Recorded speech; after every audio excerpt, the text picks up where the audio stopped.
Hello everyone and welcome to another episode of Telltales, our supplemental D&D talk show where I, Francis, as the Dungeon Master, sit down with one of my players to talk about the latest session, hang out, and talk about what's next. On this week's episode, we are going over episode 7 and episodes 8 of Campaign 2. I sit down with Guy to talk about what happened and some of his thought processes while going through this one shot.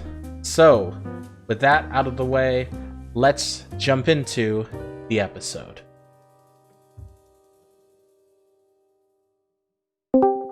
How are you doing, Guy? I am doing well. How about you? Uh, Today has been a slow day. A slow day. Yeah. And, uh, you know, uh, just completely out of it. So, Oh, I yeah. see. Hello. There's another person in It's G's call. it's my triplets, my boys. My boys. Yeah, it's been slow for me too. I woke up like late to class this morning. I was like, the heck? It's like 15 minutes in and then I woke up. Oh, Yeah. dang, dude. So that's But yeah, I just had breakfast, and are ready to do the tales. So what does this encompass, good DM? So, as always, we're going over episodes 7 and episodes 8. And you guys had a little fun one shot, technically. Little one shot adventure. Yep. What'd you think? Oh, we went on. Oh yeah, the side mission. You Um, had a side quest where it was more of a mystery, something a little bit different. yeah. So you said, what are my thoughts? Yeah. Like, what did you think? Did you have fun with it? Oh yeah, of course. So just overall, a great experience. Like something different, I would say. Um, Kind of more. I think this is like speaking of like group wise, uh like a group mentality or a group environment. I it was a great bonding experience for us. I I think so because I said we're still like relatively new. Like in your world, it's probably just been a week, right? Since we Roughly, yeah, roughly a week, 5 yeah, days. roughly a week. Still strangers, right? But this side quest has been I'd say a great bonding experience experience for us, just as strangers. So now we're, a little bit more close. Nothing like a bonding experience like being harassed by sailors. Sailors are little kids. Bro, Oh my um, gosh. I said this in my campaign diary, but I I wanted to see how I wanted to test the naivete of this party because half the party is so naive Yeah, yeah. or they don't know the outside. They just don't know the outside world very much. So, just you, I wanted to see how much I can push you guys. And not gonna lie, I expected some kind of diffusal with the whole sailor encounter, Oh. but Matt pulled the plug on that one faster than you can say Yeah. Jehoshaphat. Yes, I know Vrex was like, no, no, no, don't do it. And then he's just like, I'm gonna take out my weapon and fight him. He's That's crazy. unarmed. I know, that's why I find crazier. But I think that was a fun quarrel leading up to the big event of The kids next door. Oh yeah, what'd you think? Because looking back now, I have some kind of mixed feels about the code So name Kids Next Door or the Rounders. I think it was different because in the our past campaign, and I guess leading up to now, we've been fighting adults, right? Like, um, e- I guess experienced, like pirates. The last week episode or the week before, we were fighting pirates. We were fighting kind of like experienced characters, like know what they're doing. Um, and by experience, I'm not saying the kids were not experienced because they gave us a hard time in the beginning, you know. But I think it gave or it forced the group into a different approach. Like okay, well now dealing with kids, right? Like we can't offer money. Like what the heck they're gonna do with money, even though they're thieves. So I like how Maddie or Libby was like, "Hey, you want some chocolate?" And and immediately I knew, I was like, "Oh, this is Chocolate? yeah, chocolate." Chocolate! Like, cause they're kids, so they're that's a treat. So we had to take a kind of like think outside of the box a little bit, and hey, it worked. So I'd say we that's kind of like first step for us thinking outside the box, and I don't know if um, you guys know this, like, personally, and uh, you could probably attest to this mm, because, you're Vietnamese. mhm. But the thing about sweets eh, in this country is that they're mainly a delicacy, kind of like in Vietnam or Philippines, where it costs like a lot more than it would be in America to just get simple chocolate. Oh So, yeah, oh yeah. so when you offer these kids chocolates, it's like, oh yeah, oh. It's like gold. It's like gold. It's basically gold. Yes. And I know it didn't really come out, but the reason, because you asked the guard, I was expecting you to just ask some nobody, but Yeah. um, because the guard doesn't know this, but the kids would steal from people they didn't like, and they would distribute it to anybody who is in the district. Yeah, like that Robin Hood motto: steal from the rich, give it back to the poor. Yeah, Hmm. but they did this in secret, Hmm. so the guards don't know, and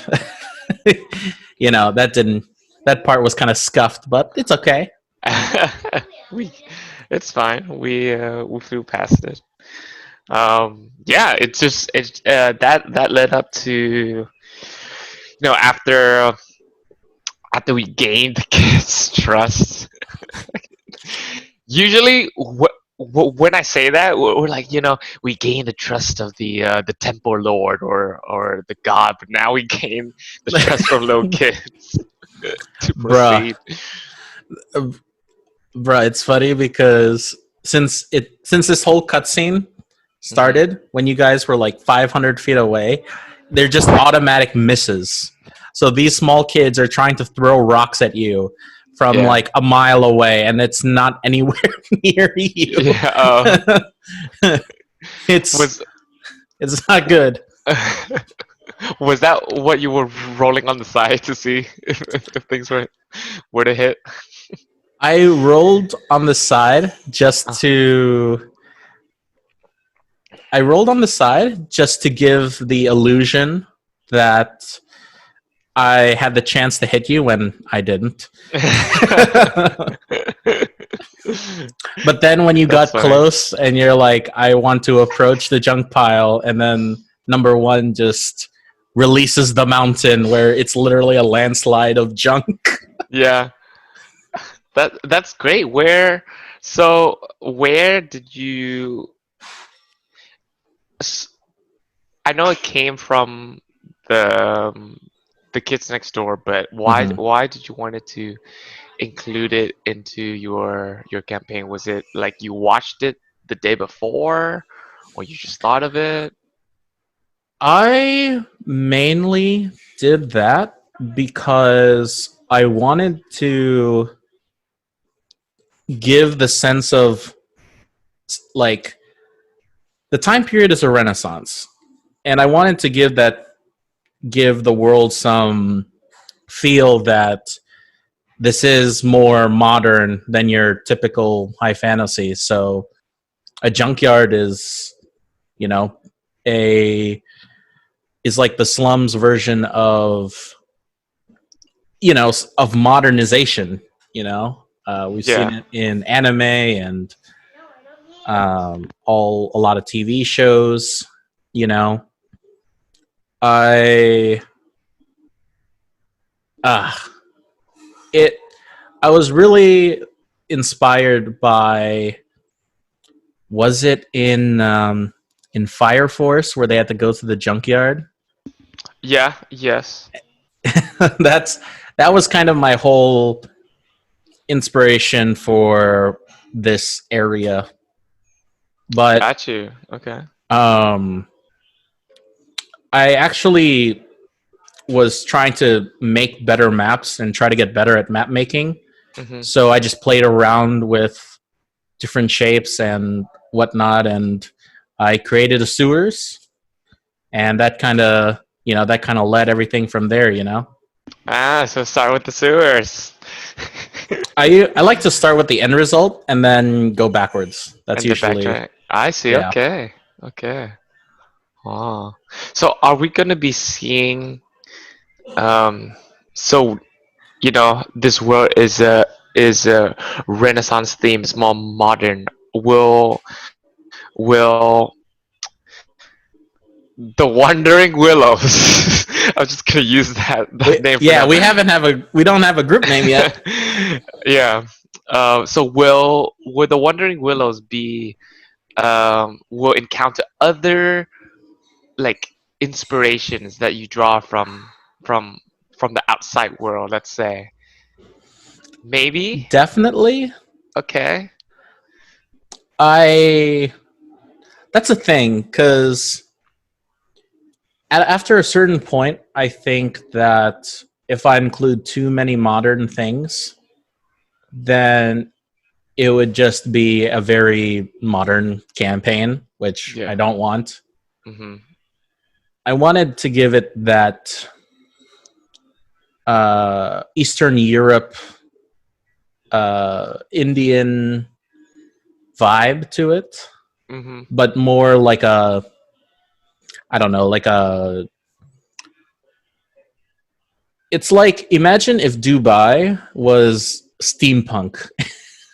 Okay. Yeah. You know, like I can see it. I wanted to give more of that technological logical advancement feel because I know I kind of broke immersion a little bit when I said, "Oh, they have a speaker system." When like that has already been invented, but Yeah. I you think know, I think that was it was like the speaker fitted fit fits. fits the setting because when we got to the city, there were flying contraptions, right? Oh yeah, With those are steam. fun.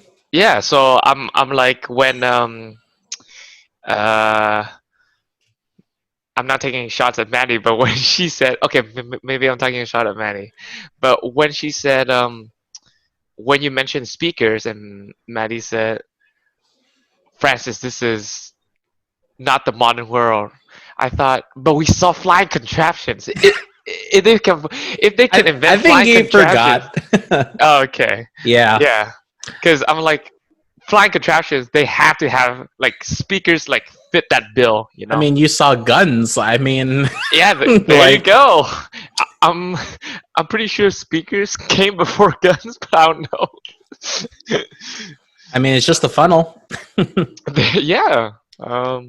Yeah, I Yeah, I think whole this whole mission was to give that more modern feel to it, and you know, you'll see more and more of the advances as we go along because magic is very commonplace. And I know in last campaign, you had amethyst gems where you can do things. Al Kharid now in this time period, they found multiple gemstones that do multiple things. Okay, so that So leads me. I think that's very cool, which leads me to my next question: is um, how far along the timeline are we from our last campaign? Because I know mhm. Maddie when she was like, "You guys want to book the 5 stars?" You know, and that tells the story of our last campaign. So I was wondering, like, wow, how long have time passed? You know? This current campaign takes place about 60-ish years into the future from Oh, last 60-ish campaign. years. So, I you want to know, believe that our characters have not died yet. They're just old. Our past characters, the 5 stars. We'll yeah, see. We'll we'll see. see, Okay, we'll see, we'll cool, see. cool, I cool. have a I ve- like that. I like I that. have a few good ideas I want to play around with, but Okay, I okay. think it's a little bit early to Yes, pull yes. them out of the box. I agree. I agree. Keep them inside the box. Yes, I agree. Too early. Too early. But Hmm. that just knowing that it's not like too long, like 500 years, right? Oh It's yeah, only no, 60. I'm excited to see uh, what's to come. yeah. Speaking of what's to come, I have a question for you. Okay. Okay. It's funny because I always think you're trying to fuck with me. You're playing a very positive character. Oh, That's not edgy. does so Uh, I read up that's a on. first. I'm with you on that. I read up on Goblin from the book, Yeah. and their characteristics. It says it's very rare for Goblin to be positive or even neutral. Like they're usually chaotic neutral or like evil or something like that. Yep. Um, but yeah, I we've dabbled with edgy, long hair, emo, dark eyes, the dark, the red. I don't know how to describe it. The Uh, crimson, yeah, yeah, the crimson. the dark colors. We we still we're still crimson color, right? Crimson goblin, but yeah, I'm just you know, Golgori was then and Vrex is now, so we're just trying to take another approach. And I do want to mention whenever I play as Vrex and like when we got into the altercation with the sailor Hmm. and William wanted to fight him and Vrex was like, no, no. When I said that, I'm like this is not what I was playing before. Before Golgori would jump in with William, but now Rex is like, stop, there's no violence. But Violence. but yeah, it's just you know different different I characters like now. it, man. I like it. It's because this whole party dynamic is super weird to me because Michael is playing a leader character, at least as of right now. Hmm. Maddie is playing, I don't want to say a difficult class, but a more. Well, she's playing sorcerer, right? No, that's Greg. That's Kate. She's Oh, okay. playing a wizard with Libby. Wizard. Well, so what's I don't know the difference. So what's the difference between wizard and sorcerer? So, wizard, you have a book, and you basically cast spells from a book. And Okay. you know, you're more utility based, Okay. and you can do a lot more. You can learn basically any spell in the game, copy scrolls into your Oh. book to cast those spells. Yeah. Yeah. But you're you know weak in regular hand-to-hand combat. But Gotcha. sorcerers, they cast magic from like their inner spirit, kind of like a inherited ability. Uh huh. And because of that, sorcerers are a lot more restrained compared to wizards. So that's why you see a lot of glass cannon or DPS Oh, I see. I see. sorcerers. Got you. Okay. Yeah, that's why Kate always casts Ice Knife, because she doesn't know any more spells Ah, than that's. Oh, yeah. I see. I see. Hmm. Cool. So you talked down some kids, Hmm. and then you eventually went into the sewers, Yeah. and you met Kubo. Cuba. Yes. What was going through your mind when Etan was giving the talk? The talk. Um, I didn't want to interrupt him because he was going to spiel, and I want to give. I felt like when we were talking to when Rex and Libby were talking to the kids, that was our moment. So now it's Etan's moment. However, or Rex feels that um, like this is a little kid. You know, you can't lecture him. He's not gonna listen if you do it. Like I think Etan's approach to Kubo was he saw Kubo as as an adult. He understands what I'm saying, but he's a little kid. Rex thinks that you have to know your audience or know who you're talking to and try to communicate in a way that they understand. I think Oh, dude. the I think we could avoid it like death. Like Hmm.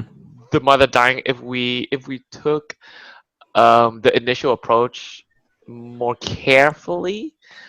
But I was still down for the transformation and the fight at the end. So you know. Yeah, I thought it was pretty cool. I don't know, like, so you guys fight in the sewers, kind of backtracking a bit, but Mhm, you guys, uh, Kate and Etan cornered him, essentially. mhm. So the thing is with Kubo, he has anxiety around adults. Mhm. So when you guys cornered him and the other three kids were on your side, that's when he's just like, "Oh God." Uh, Yeah, I like I'm saying, I like whenever we're encountering something, um, I try to see through their point of view, like how they're feeling, mhm. you know. So I kind of knew that because you made it very clear that these kids don't trust adults, and Yeah. this is pretty much the leader of the kids, right? Hmm. So if his subordinates are quote weak, weak minded and has fallen, to the adults, which is us, right? Yeah. He's gonna the leader is always more skeptical, and always more on guard. So when we did corner him, I'm like, okay, well, either something big's gonna happen, or this kid's just gonna, shit his pants. Kind of both happened because he he ran away. Um, he ran away using his, I call it Big Brother Powers. abilities. I That's why he like. gave. That's why he had the other three kids helping him, because when kind of like a villain backstory that the players never saw, Kubo and befriended these kids because when these kids were getting picked on, Mhm. all he has to do is just whoosh transform, and kind of like that Bioshock sense of Big Brother is here, Yeah, yeah, yeah, yeah. smack. Um, but he's not a fighter, as As we can tell. Yeah, indeed. yep. You chased him to. So the only reason why the cave in actually happened Hmm. was because when I rolled damage on the sewer itself, Hmm. it was like way too high. Like like it was above a 30 for Oh, damage. dang. So, did you expect to break the entrance? I No, mean, cave in? Oh, dang. I Okay. wasn't expecting to cave it in, honestly, but I felt that it like this the whole story wouldn't have happened. You guys would have just killed a monster Hmm. uh you guys would have just killed a monster like a fetch quest in some Skyrim game. Hmm. But since I rolled really high, and because uh you guys didn't really see what was going on, I had this fumble of where do I go from here? Because this is the part where I'm doing mental gymnastics and I have no idea what's going to happen.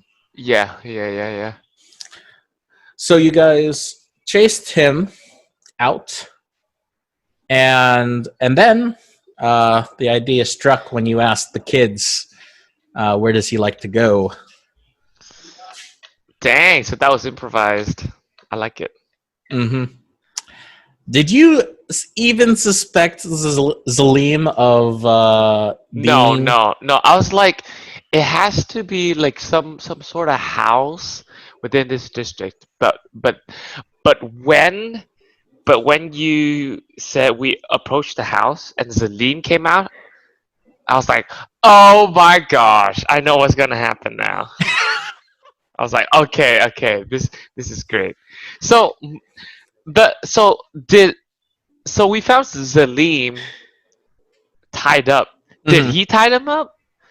So, um, I mean, so we the abilities of the cursed child were very similar to that of a doppelganger. okay. And what doppelgangers can do is that they can read the thoughts of whoever they interact with. Hmm. Oh wow, So when, that's pretty freaky. uh, yep. So that the whole house thing was a way to show you that something was off because you clearly told them to go back to the tavern. Yeah.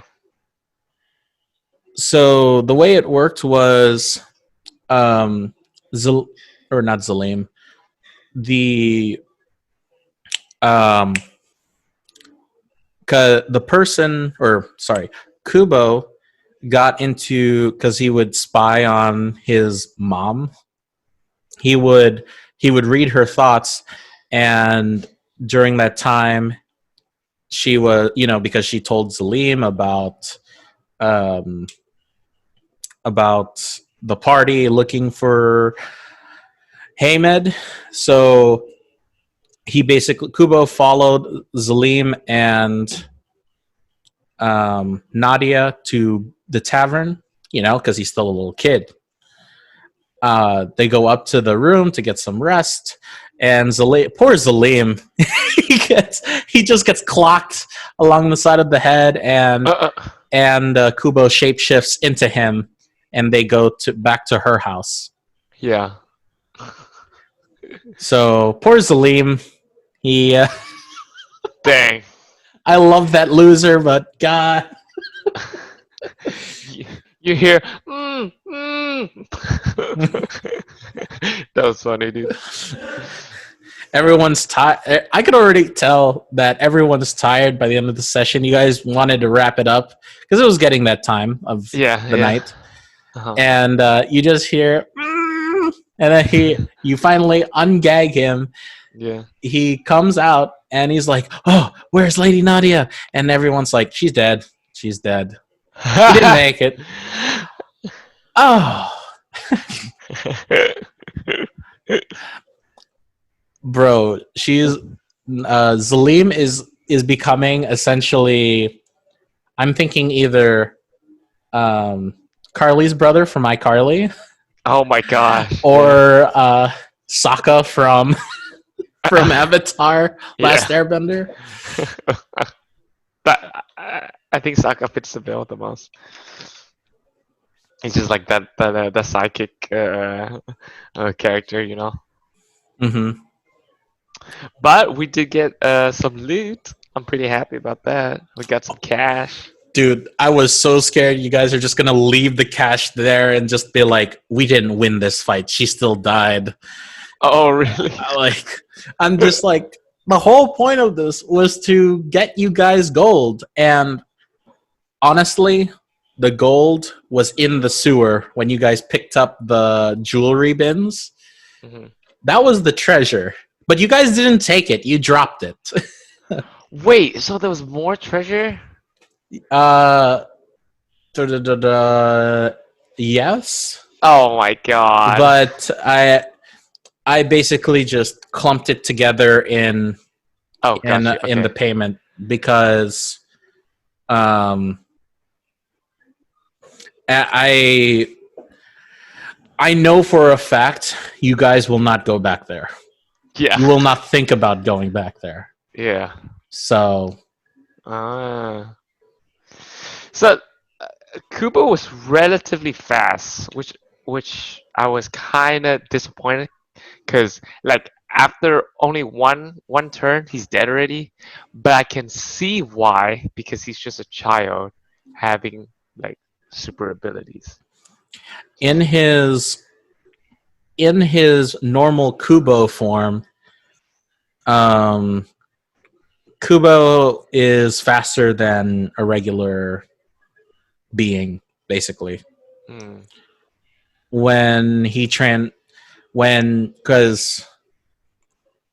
Kubo is he's a shapeshifter. Yeah. So I thought it would be. I was kind of disappointed because, how do I explain this? Because of the whole essence of I wanted to do something different, something to entertain you guys. I wanted this whole encounter to focus more on the non-combat side versus the actual combat. Because even if it's one giant, I mean, he lasted 3 rounds and I gave him over 140 hit points. Yeah. That's how much damage y'all did as a collective group. Dang, okay. And with flanking and advantage, I'm like, there's no way you guys will lose. Yeah. So, I don't know. Maybe I should have gone a little bit harder, but what I was kind of banking on, because you guys are assholes, at least so far. If you guys didn't befriend the kids would have tried to stop you during the battle. Oh. But we did befriend the kids. Yeah, so you did. That made the whole battle Chocolate was 10 OP. times easier. Chocolate so yeah, Chocolate's OP. Is MVP that round. Mm-hmm. Libby was the true MVP of that session. I agree, dude. So when we picked up this job, were there other side quests that you had lined up, and then you decided to I go with this one, or I had outlines of it, but ooh, none of them were this good like and good as in flushed out, or fleshed out. got you? Okay. And um, I didn't really put as much time into those side missions as this one. I'm Mm-hmm. actually gonna continue working on those this week. Okay. Because who knows, maybe you guys want to do another side quest or you guys want to go on the mission already. Because this Yeah. whole one shot was one night. Yeah. Yeah. That's crazy. So, like you guys still have 3 months. Oh no, you have the mission was 2 months. You still have a month and 3.9 weeks to do it. Yeah. And the the whole journey of getting there, it's I want it to be a little bit more JoJo esque. Got you. Yeah. So Star Crusader. da da da da. Who knows? Maybe you'll fight a Darby in the desert. Oh, that would be fun, dude. Boss. Now that we're pretty strong, Now I'm thinking maybe of going back to kill that stupid goblin. No, not goblin. Troll. If you guys want to go back, you can, but Mm, you'll have to seek him out first. yeah. Maybe we'll do another quest. Because the stuff that we tried to buy prior to this session were expensive, like 100, 200 gold. I'm like, the heck? Mm-hmm. So, Yeah, but we racked up some gold. you racked up some Just, gold. Yeah, I also want you guys to, because last campaign we didn't have this because I made everything so cheap. Now you guys have resource management, yes. and I'm happy because the whole resource management. I don't feel like I'm just gifting you guys magic weapons 24/7, Hmm. and you guys are like, oh, this homebrewed shield, meh, I toss it. Yeah. Like when you guys killed Merritt and Sanjo, you took their magic items and then never bought anything. Yeah. And then you sold Merritt's dagger because none of y'all use daggers, which I understand. But Hmm. it was sad on my end because that dagger did some cool shit. Ah, I see. Well, I like it. I think it slows down the game a little bit for us to do more stuff. Oh Can't yeah, wait for level 4. Can't wait for level 4. I want to Maybe one or two more quests. space out the level ups a bit more because I know, because we were in school, we had everything was a little bit accelerated, but Yeah. now I want it to be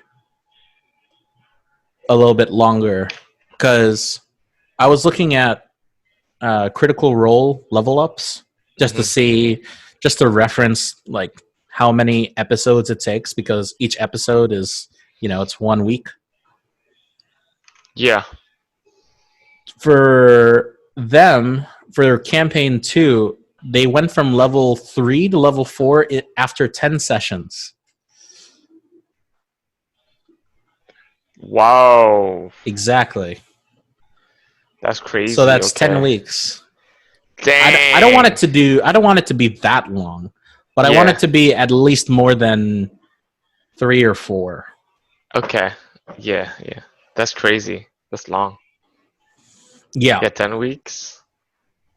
10 weeks to go from level 3 to level Three 4. months? Okay. 3 months per level. That's crazy. I mean, they leveled up quickly because they do it by milestones. Okay. So like not a lot of heavy story stuff happened, but Hmm. you know, I like the idea of the slow burn of leveling up Yeah. because I I know we got have a bunch of min maxers in our group. you. Well, yeah. There you go. I'm.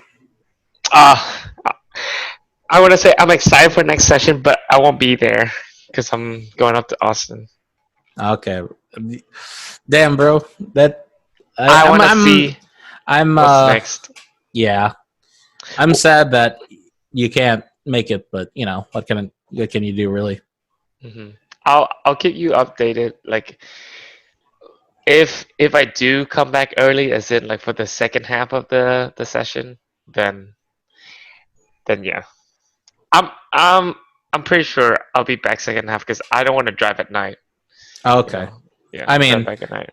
it's no worries. I at least thank you for telling me because Oh yeah, this time because I can set up last that backup stream. yeah I learned from my mistake last time. Like, hey, I'm back in Lubbock. You're up. Yeah, yeah. So, um, you know, we'll keep you, or at least before the session, just Mhm. message the party of like, you should message the party and be like, hey, we should do this, if not this, and then I'm okay with whatever. Okay, I like that. Because, um, especially because, you know, this is downtime, I Hmm. think you should at least have a voice out there saying what to do next, or, but like, you know, you can't argue for it. So, Yeah, I don't know, man. I got you. But yeah, Guy, thanks for joining me. Yeah, dude. Uh, Always, I love Telltales. Get to reflect back and see what's next in the campaign. yeah, and you know, we'll see you again in 2 weeks 2 weeks? because you're not Oh, Telltales again? for the following episode, not Oh, next week's episode, but the following episode. yes. So, anyways, that's what'll end on for us. If you're listening to this on Spotify, iTunes, leaving us a consider rating us, and All right. we'll see you in the next episode. So, bye, guys. Bye.